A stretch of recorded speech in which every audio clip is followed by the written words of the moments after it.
नमस्कार दोस्तों, कैसे हैं आप। आशा करते हैं आप सब भी ठीक होंगे।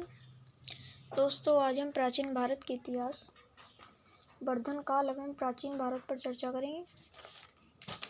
चलो दोस्तों, बिना किसी देरी की वीडियो में स्टार्ट कर लेते हैं।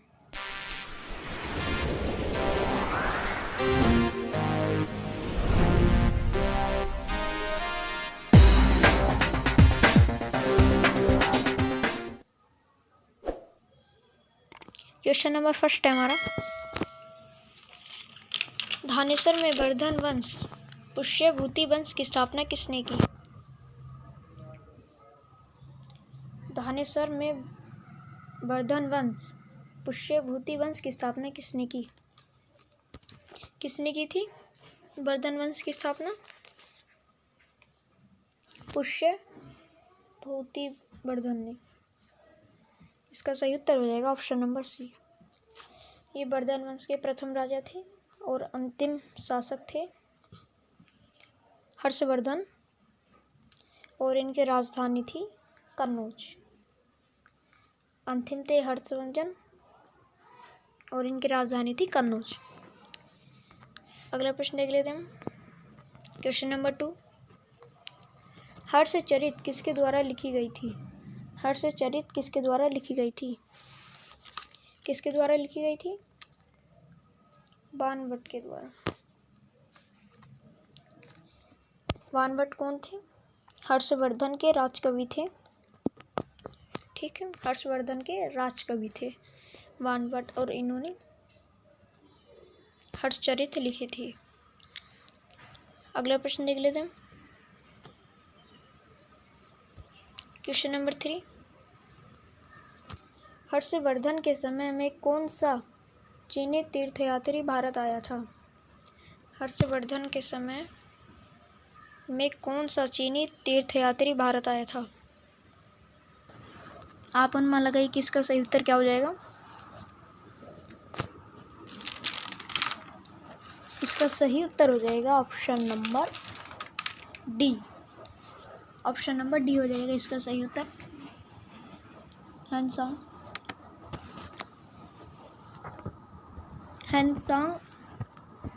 चीन से आए थे, और इनकी एक पुस्तक है, सियू नामक पुस्तक है कि, और इनको यात्रियों में राजकुमार के नाम से भी जाना जाता है।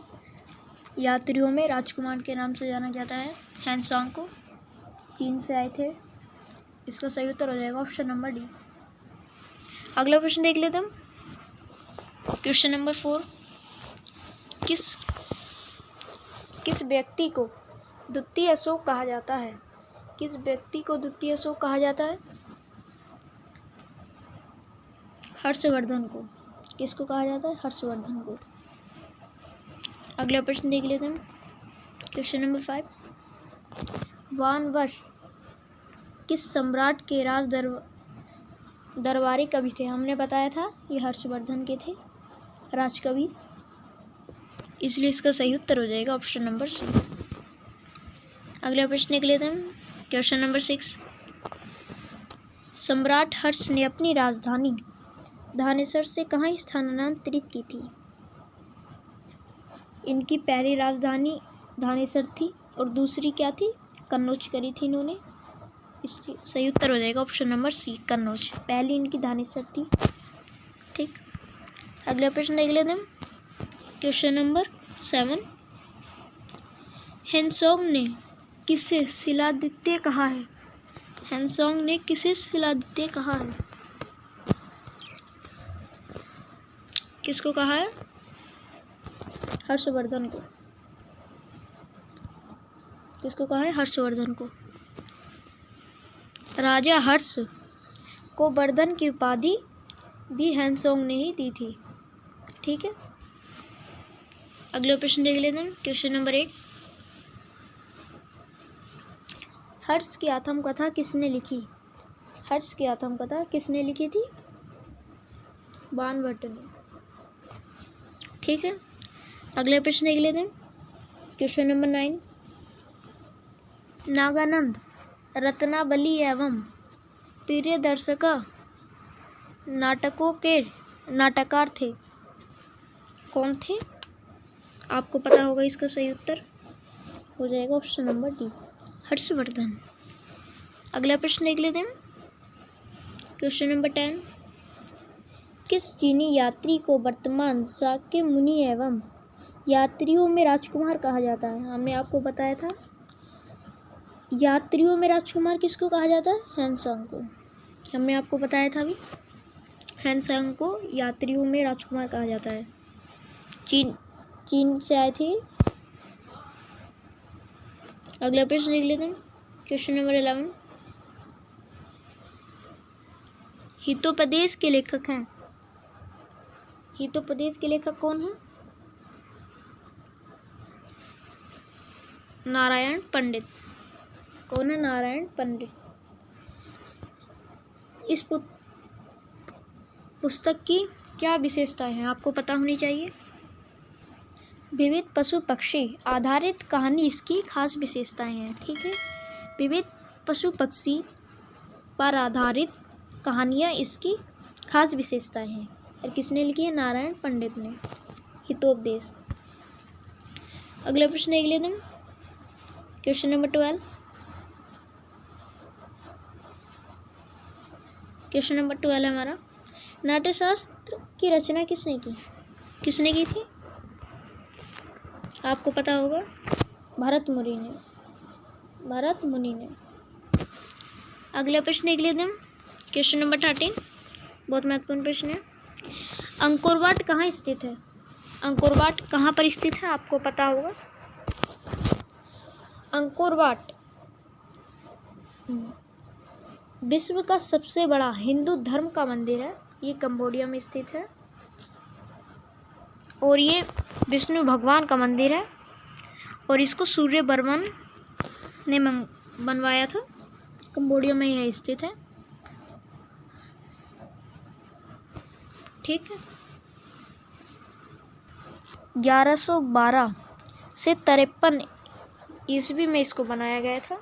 ये कंबोडिया में स्थित है, सबसे बड़ा मंदिर है हिंदू धर्म का, विश्व का, विष्णु भगवान के है मंदिर है। सूर्यवर्मन ने इसको बनवाया था, कंबोडिया में स्थित है, इसलिए इसका सही उत्तर हो जाएगा ऑप्शन नंबर डी, कंबोडिया। अगला प्रश्न देख लेते हैं, क्वेश्चन नंबर 14। क्वेश्चन नंबर 14, सूर्य प्रभाव दत्ता के लेखक हैं। कौन है? पता होना चाहिए आपको। भास हैं। अगला प्रश्न देख लेते हैं, क्वेश्चन नंबर 15। नालंदा विश्वविद्यालय किस लिए विश्व प्रसिद्ध था? किस लिए? बौद्ध धर्म दर्शन, यहाँ पर ज़्यादा ये होता है, बौद्ध धर्म दर्शन के लिए प्रसिद्ध था। ये बिहार के नालंदा जिले में स्थित है। अब इसके अवशेष है। अगला प्रश्न देख लेते हैं, क्वेश्चन नंबर 16। आधुनिक मानव के हाल का पूर्वज है। क्या है? आप अनुमान लगाइए। इसका सही उत्तर हो जाएगा option number B, Cro Magnon मनुष्य। क्या हो जाएगा? क्रो मैग्नन मनुष्य। अगला प्रश्न देख लेते हैं, क्वेश्चन नंबर 17। इतिहास के पिता द फादर ऑफ हिस्ट्री, इतिहास के पिता द फादर ऑफ हिस्ट्री की पदवी सही अर्थों में निम्न में से किससे संबंधित है? किससे संबंधित है? हेरोडोटस। कहाँ के रहने वाले थे? यूनान के रहने वाले थे हेरोडोटस, और यह भूगोलकर्ता थे और इतिहासकार भी थे हेरोडोटस, इसलिए इसका सही उत्तर हो जाएगा ऑप्शन नंबर ए। आज के लिए इतना ही। यदि आपको हमारी वीडियो पसंद आई हो तो हमारी वीडियो को लाइक करना ना भूलें। मिलेंगे नेक्स्ट वीडियो में, जब तक के लिए जय हिंद।